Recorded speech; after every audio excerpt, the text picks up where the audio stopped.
Laksamana Raja di Laut bersemayam di Bukit Batu.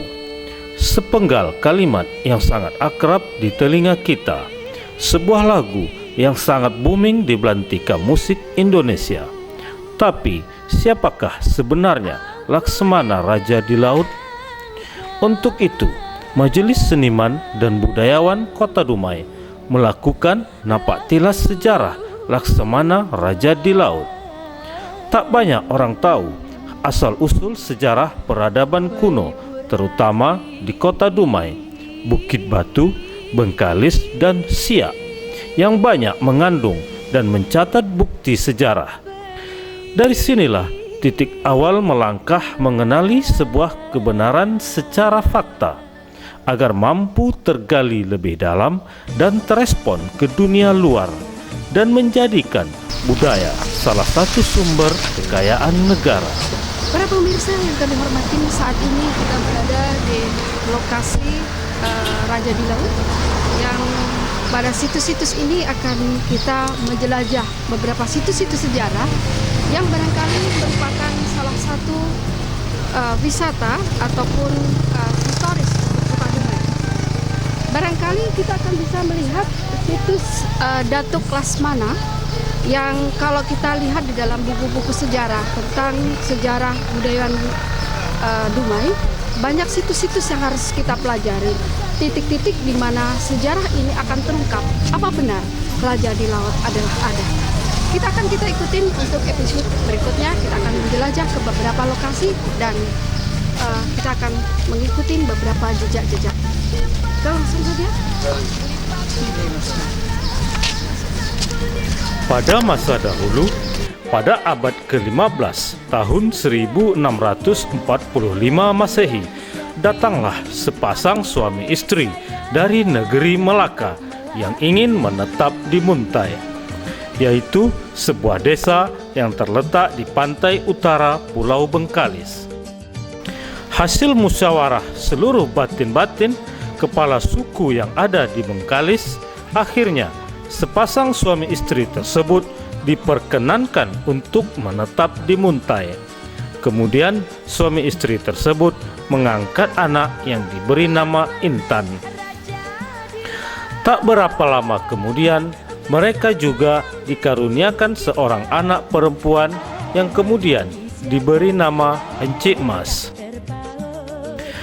Ayah Encik Mas mengusulkan kepada batin-batin agar ditunjuk seorang datuk bandar sebagaimana yang terdapat di negeri Melaka. Setelah melalui beberapa musyawarah dan ujian, akhirnya ditunjuklah ayah Encik Mas sebagai datuk bandar Bengkalis pertama yang ibu kotanya berkedudukan di Muntai.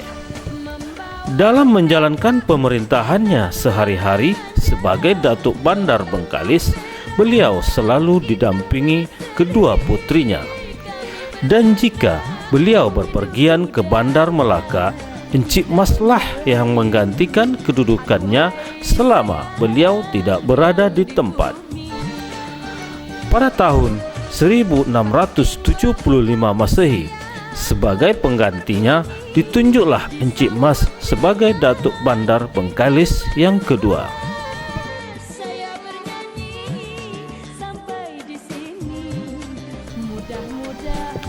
Datuk Bandar Bengkalis kedua.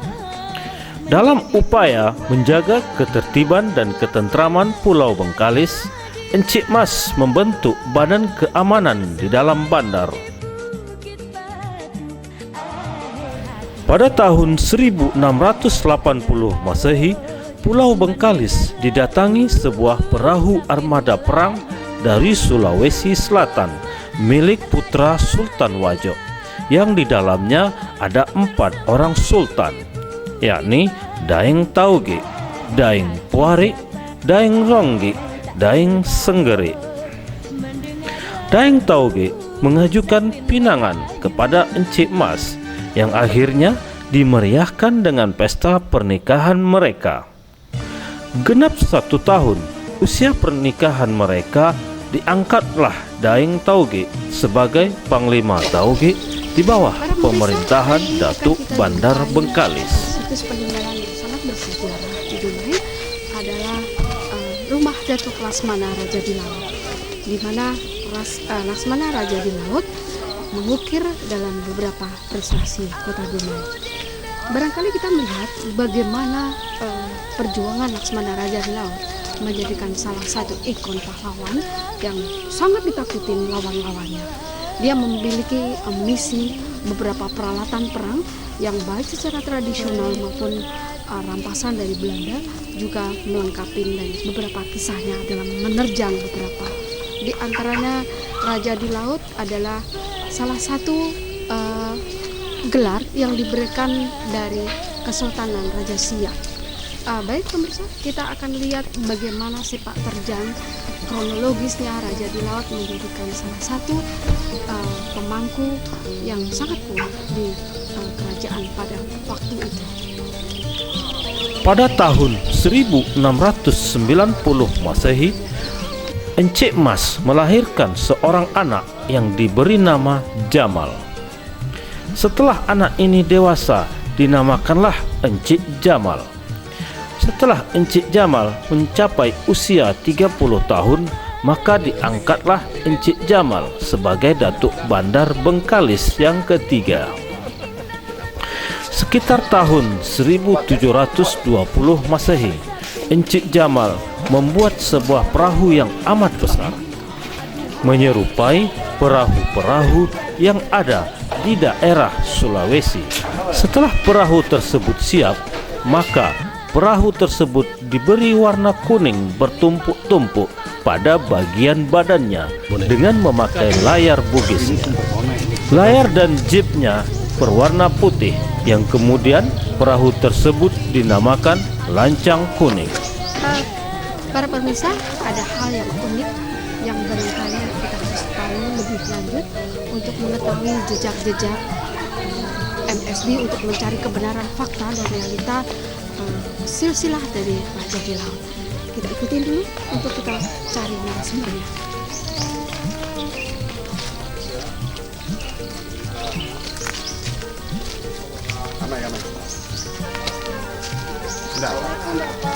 Waalaikumsalam.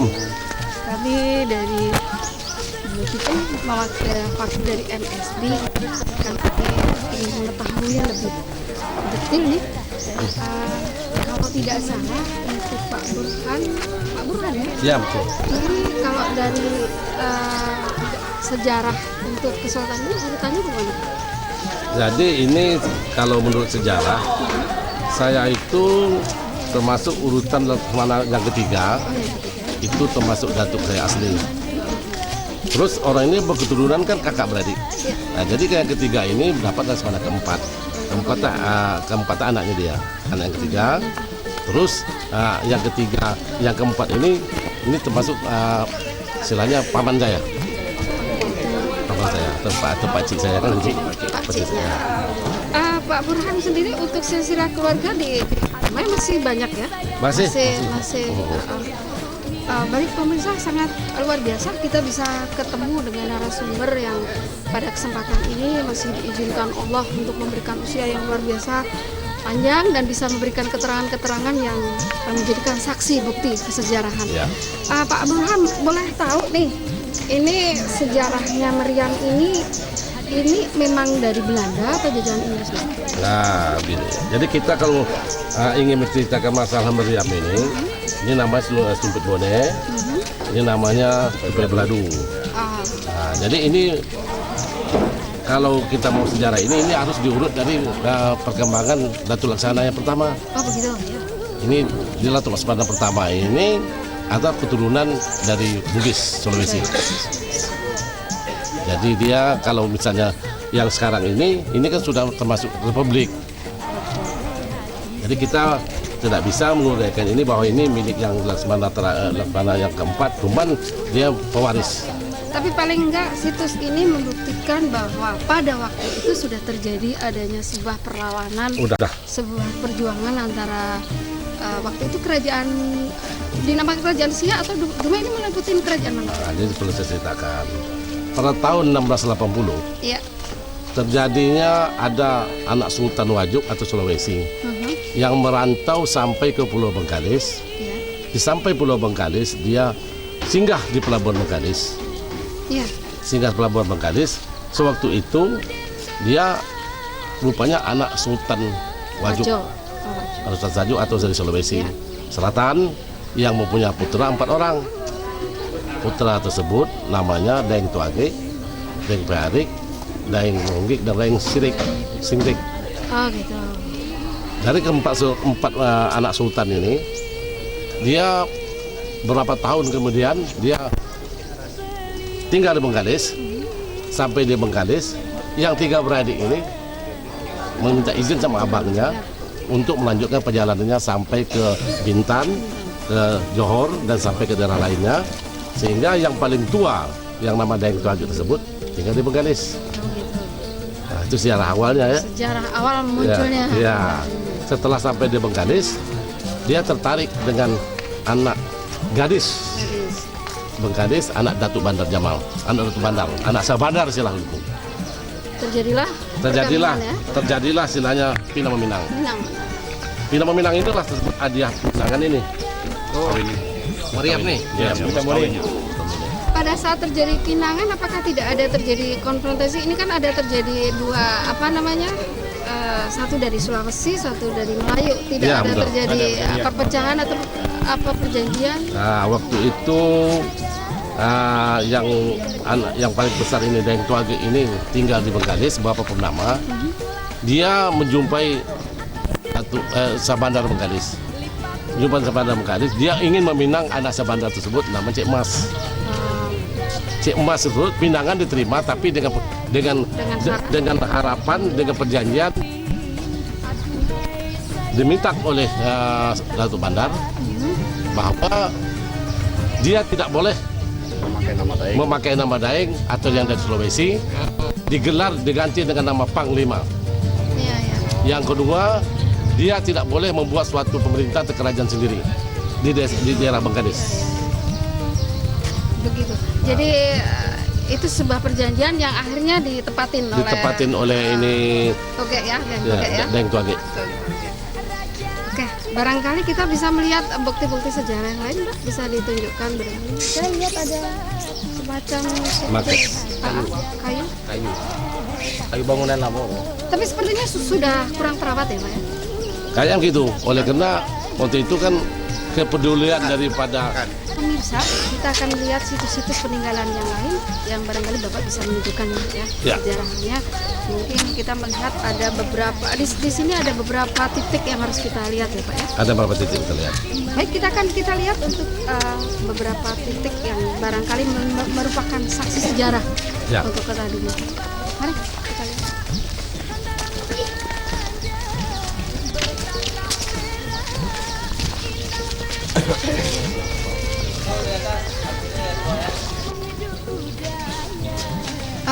Barangkali pemirsa kita akan melihat beberapa hal yang menarik di bentuk kayu ini yang barangkali memiliki bukti-bukti sejarah. Pak Burhan bisa menjelaskan nih kayunya ini kita lihat. Kayu ini adalah merupakan salah satu kayu hasil daripada pemugaran rumah-rumah Datuk Ini ini. rumah ini sudah berapa kali pemugaran? Pemugaran baru 1 kali ini, tetapi secara sah oleh pemerintah baru 1 kali. Aha. Pemugaran secara ahli waris sudah sering terjadi. Oh gitu. Nah, cuman tidak mendekati hasil yang dipegang. Kayu asli pertama. Kayu asli pertama yang dibuat daripada balai ini. Mungkin Pak Burhan bisa menunjukkan ke situs-situs yang lain yang bisa membuktikan itu. Situs-situs yang lain, ya. Nah, ini diantaranya ya. Ya. Rumah kediaman. Baik pemirsa, kita ikutin lagi ke jejak-jejak MSI untuk beberapa titik-titik di mana ada di sana kita akan melihat bangunan yang cukup sudah tua, tetapi memiliki nilai sejarah sebagai tempat kediaman Raja Dilaut. Bang Yopi, ini tadi Raja Dilaut yang berapa? Rumah ini? Atau kita tengok aja ke Ini sana yang ya? terakhir. Oh, yang terakhir. Oke, kita ke sana. Pada tahun itu juga dikawinkanlah Encik Jamal dengan anak batin Senera yang bernama Encik Mahiran. Dari perkawinan ini dikaruniakan seorang anak yang kemudian diberi nama Encik Ibrahim. Kayu ini seperti Setelah Encik Ibrahim berumur 15 tahun, ia dididik oleh kakeknya Panglima Tuage dan ayahandanya yaitu Datuk Bandar Jamal. Ia dibekali dengan berbagai ilmu yang menyangkut peperangan, kebatinan, dan lain-lain. Di masa pemerintahan Encik Jamal sebagai Datuk Bandar Bengkalis, sangat banyak membantu kerajaan Siak Sri Indrapura dalam memerangi Belanda. Daeng Tuagik dia bisa mengambil tiang kapal yang oleh peninggalan Belanda tersebut. Jadi itu sebagai bukti dia, tanda kemenangan dia bisa menumpas penjajah di daerah Guntung ya, buatan. Oke Pak Burhan, kalau kita lihat dari perawatannya ini kan ini akan bisa termakan oleh usia dan lapuk dan kita akan kehilangan bukti sejarah ini kan. Iya. Barangkali kan sebetulnya kalau kita mau melihat ini kan ada pengawet-pengawetnya yang bisa mengawetkan ini kan Pak. Barangkali ini usianya hanya sesaat ini kalau kita lihat karena dari kayu yang sudah termakan oleh usia dan terkena lapuk, barangkali mungkin dari pihak Pemda sendiri akan memberikan ini ya Pak, memberikan semacam perhatian khusus untuk merawat situs-situs yang sangat bersejarah. Pak, kalau saya lihat nih, ini kan cuma 2 nih. Iya. Ini memang perlambang 2 atau memang diketemukan hanya 2? Dia sebetulnya tinggi ini. Barangnya.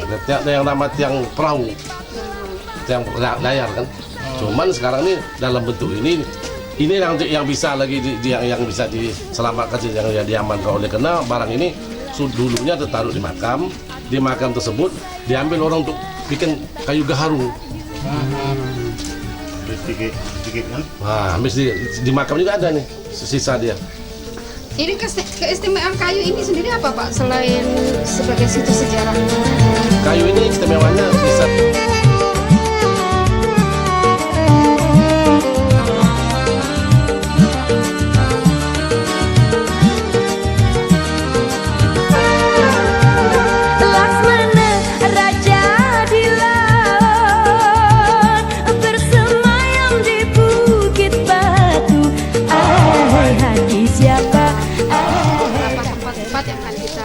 sebagai bukti sejarah.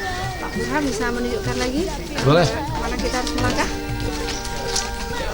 Nah, itu bawa di bukan dulu. Kameramennya ke atas. Ya, sama-sama ya ya. Pak Burhan, ini ada beberapa tangga yang kita lihat. Ini ada jumlahnya berapa persen? Ada filosofinya atau memang hanya sekedar aksesoris? Saya rasa tak ada filosofinya, sekedar merupakan satu anak tangga aja. Masuk ke dalam gitu? Boleh? Ya, boleh lah ke dalam ya. Ayo, Bu, silakan.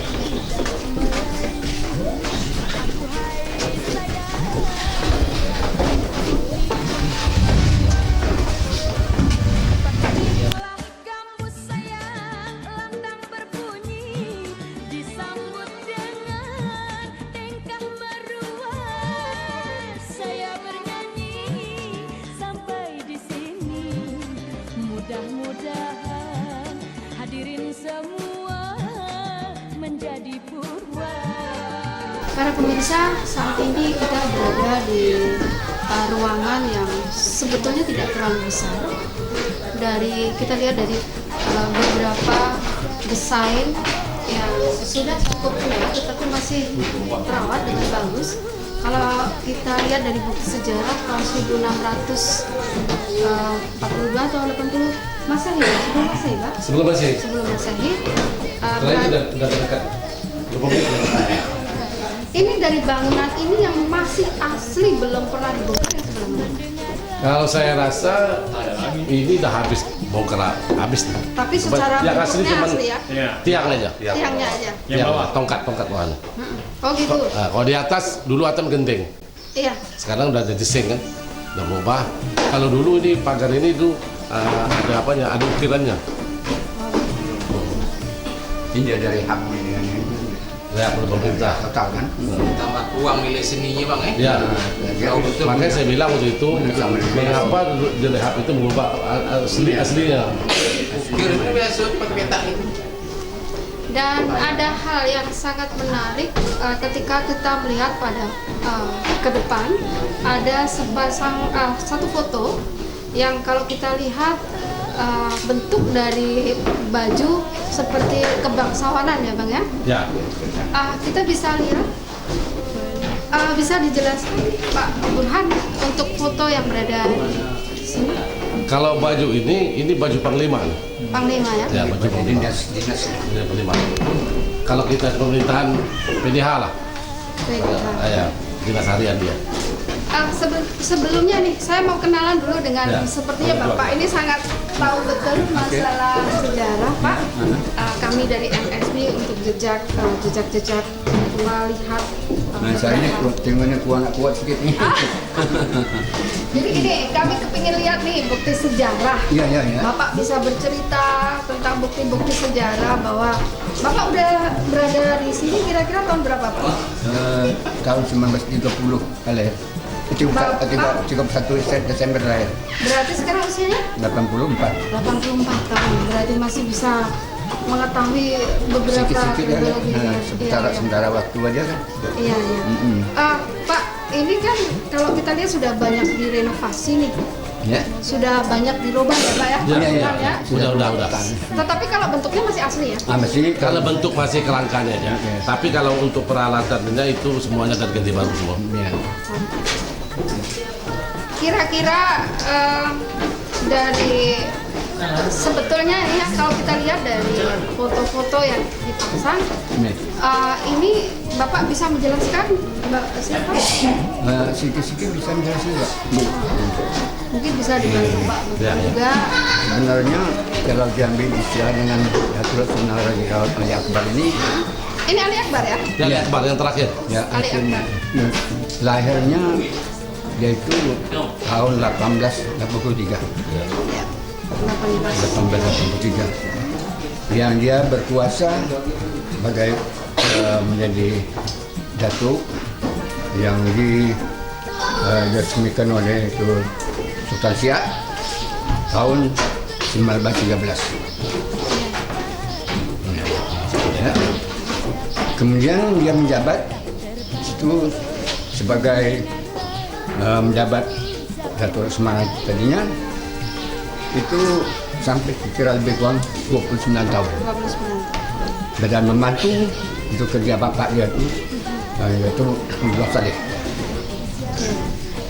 Kemudian sesudah itu datang lagi 45 yaitu Merdeka, dia juga masih dapat bisa lagi mengadakan acara di lapangan.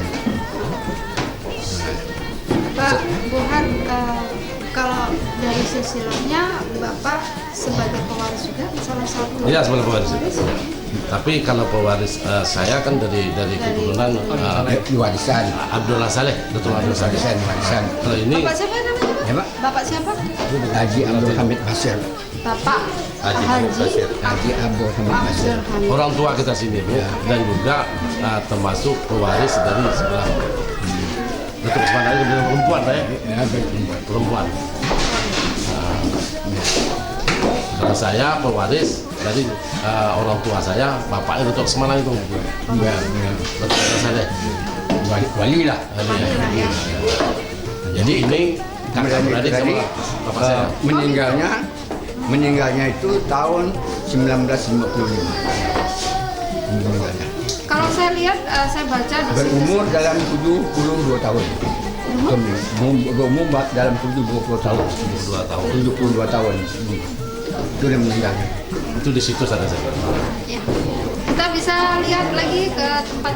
Kalau untuk jelasnya nanti saya sedikit-sedikit buku-bukunya ada juga. Ya. Itu bukan cara itu apa saya Bukan legenda, bukan legenda. Bukan reka-reka rasa kan. Memang benar-benar ya. Itu. Ada tertulis itu ada. Memang saya bikin sendiri itu. Oh, gitu ya. Jadi Laksamana ini erat sekali kaitan dengan kerajaan Sultan Siak. Memang. Kalau dilihat dari situs sejarah, Ya. Siak ini amat dekat sekali dengan kerajaan yang ada di Dubai, Bengkalis. Ya. Sampai sekarang hubungannya masih bagus Pak? Hubungan kekerabatan ahli warisnya? Dengan Hubungan ahli waris masih bagus? Pak Terus? Lurah bisa dibantu? terus Antara, kalau dari silsilahnya Siak, Bengkalis, ya. sama Dumai, itu dalam kesejarahan kan Bengkalis Siak. itu lain lagi Bu. Bengkalis itu diperintah oleh Belanda. Oh ya, Masa itu Belanda itu tak sama dengan Bukit Batu. Bukit Batu sendiri Siak. Dan kami Bukit Batu Siak dulunya. Betul Ya, sama ya. Belanda tu. oh gitu. Yang itu khusus Belanda di naik di Bengkalis. Iya, Bengkalis. Tapi itu dipegang oleh Panglima Besar dulu. Jadi itu kan ada itulah intinya. Jadi Belanda situ. Jadi sini kami masih ke Siak. Iya betul. Jadi istilahnya waktu itu Siak, raja pertama Siak Ya. itu mau bikin kerajaan itu dia ke Bengkalis dulu dia. Dulu tuh. Minta tolong sama Panglima Daeng Tuage. Pak, kalau Bapak bisa menjelaskan Daeng Tuage kan punya beberapa kelebihan yang orang lain Oh, tak dan miliki. itu asal-asalnya Itu itu salah satunya daripada tahun 1512 itu. Tahun 1512 tuh. Itu peperangan Portugis Ya. yang telah dapat yang mengalahkan mereka itu kan tahun 1211. Johor. Tahun 1112. Kemudian tahun 1912 ya masuk ke Bukit Batu, menyerang Bukit Batu. Menyerang Bukit Batu itu dikalahkan oleh masa itu pemerintahan Datuk Laksamana, Datuk Temenggung Raja Datuk Temenggung Antani Laut. Datuk Temenggung Raja Laut Antani Laut. Itu memerintah Bukit Batu ini juga. Saya pernah membaca bahwa Daeng Tuage itu salah satu kelebihannya adalah bisa mengendalikan ikan terubuk. Tak kalah memasuk. Bukan tuajinya. Tuage ya? Atau Raja di Laut? Bukan ya? tuajinya. Anaknya. Anaknya. Bukan Anaknya tuajinya. yang siapa Pak? Datuk Bandar Jamal. Datuk Bandar Jamal. Memang begitu ya Pak? Ya itu ceritanya gitu Ibu. Oh gitu ya. Itu asalnya itu dari keturunan dari Cik Mas itu Pak. Mas. Cik Mas itu perempuannya dari Datuk Daeng Tuage. Jadi Cik Mas itu istri Daeng Tuage. Punya buku. Ya. Punya buku. Cik Mas itu kan di situ diceritakan punya anak angkat namanya Intan. Intan sendiri dalam sejarah ini nggak diceritakan lebih banyak ya Pak? Intan. Intan. Cik Cik Intan Mas kan itu punya anak dua. termasuk orang yang apa tuh orang yang penunggu Pulau Bengkalis tu. Oh gitu. Yang dua beranak, dia tiga tu Bu. Oh tiga. Tiga beranak tu. Dia tiga orang tu perempuannya. Jadi satu dia tanya Jaki. Tapi tak bisa disebut dia namanya. Yang duanya itu Mintan dan juga yang Cik Mas. Cik Mas inilah yang perempuan dari Tuage. Istrinya nih. Yang dipuningkan dia oleh Raja Temenggung Raja Laut Antani Laut tadi itu dengan kawan-kawannya itulah dikawinkanlah dia ni. Jadi dia bandar Nah, Bengkalis Cik Mas yang Cik Mas pertama. itu. jadi kalau dia tadi sudah dikawinkan itu dengan perjanjian dulu. Perjanjian Datuk Temenggung ini dengan siapa itu dengan Tuage. Tuage kan turunnya tu Bugis Bungai kan. Kalau mau kawin itu nanti hilangkan nama Bugis itu. Gelar Sulawesi tak boleh kalau Ya, nah itu. Dan tidak. Jadi siapanya tadi mau, Tuage mau, belah, tak apa-apa. Nah itu, berkawinlah dengan Cik Mas. Mulai kawin dengan Cik Mas, dia itu dapat sudah hamil, dia dalam 9 bulan, dia tu mimpi malam. Oh gitu loh. Malam itu dia mimpi bahwa dia tu melahirkan. Jadi melahirkan tadinya, dia rasanya perutnya itu kempis.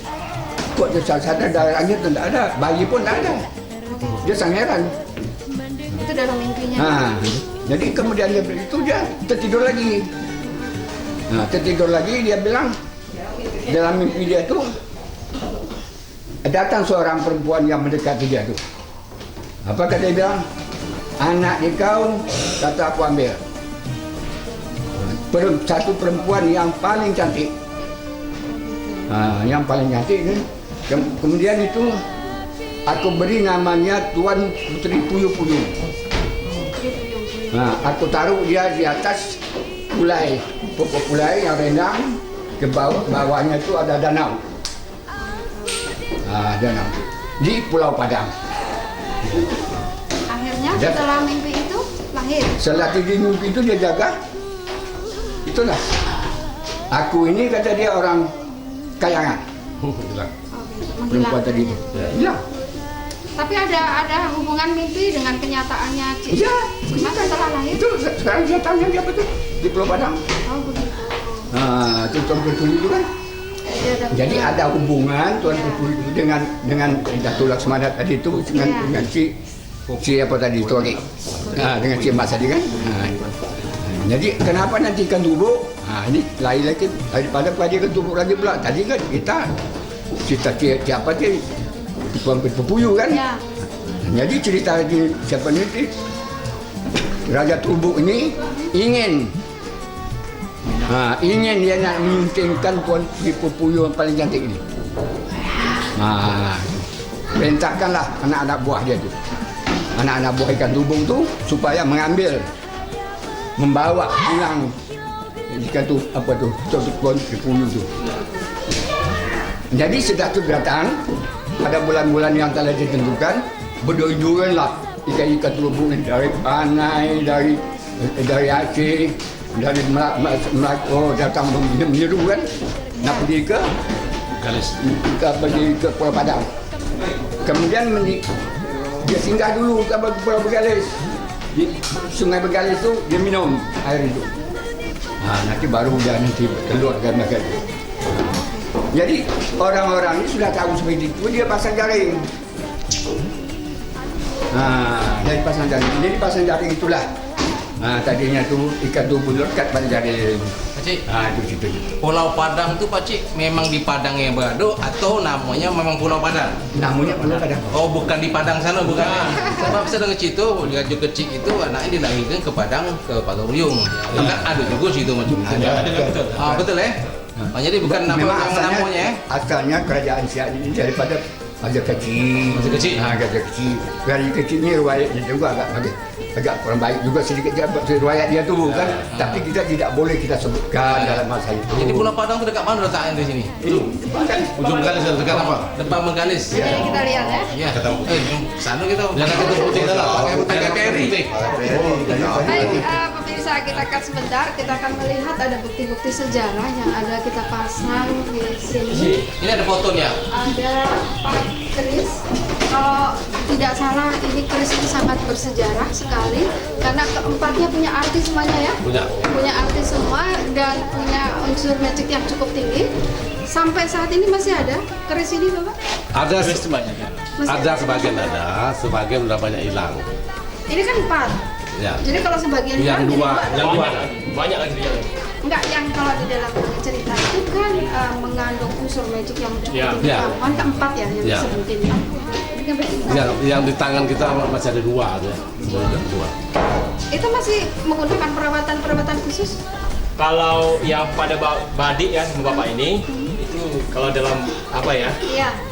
dia memang datang Oh, gitu. harus dimandikan Datang sini aja gitu. datang Sama saya ada. tapi yang ini sama apa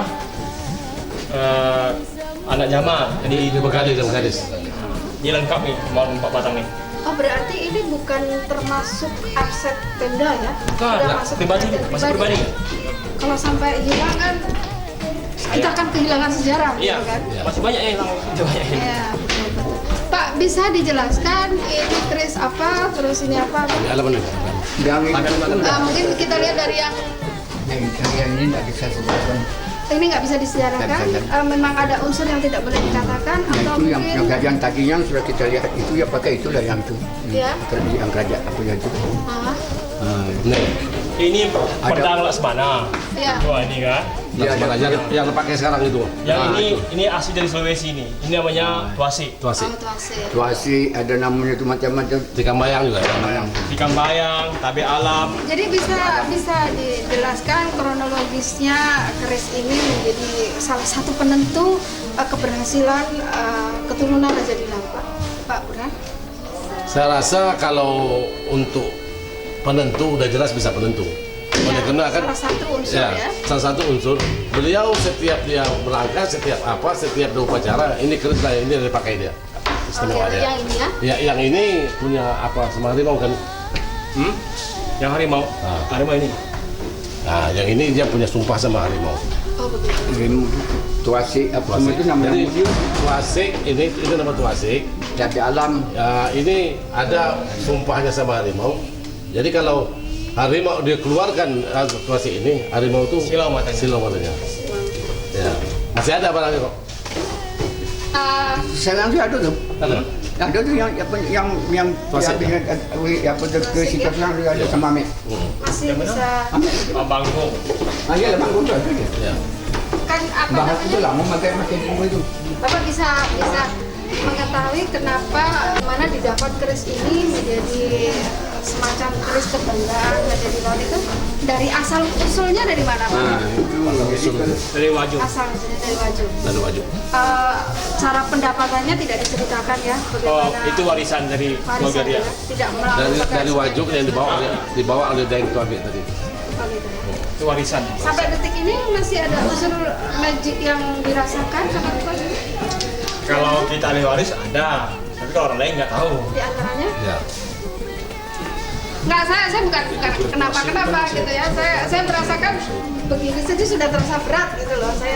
Saya menatap begini saja saya agak sedikit berat tangan saya gitu. Yang jelas Apalagi kalau sudah yang jelas kalau di tengah itu dia mempunyai satu keistimewaan Kepemimpinan kepemimpinan Sebelah dan sini ya. yang tengah. yang tengah ada kepemimpinan dan juga itu ada janjinya sama harimau. Oh, gitu. Jadi kalau jadi seperti mau itu di zaman Datuk Ibrahim. Ya. Ibrahim. Datuk Ibrahim Perjanjiannya apa itu, Pak? anak dari Datuk Pana Jamal. Ya, betul.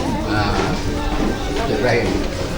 Jadi kemudian itu kalau dulunya di Kuala itu belum ada perumahan Bu.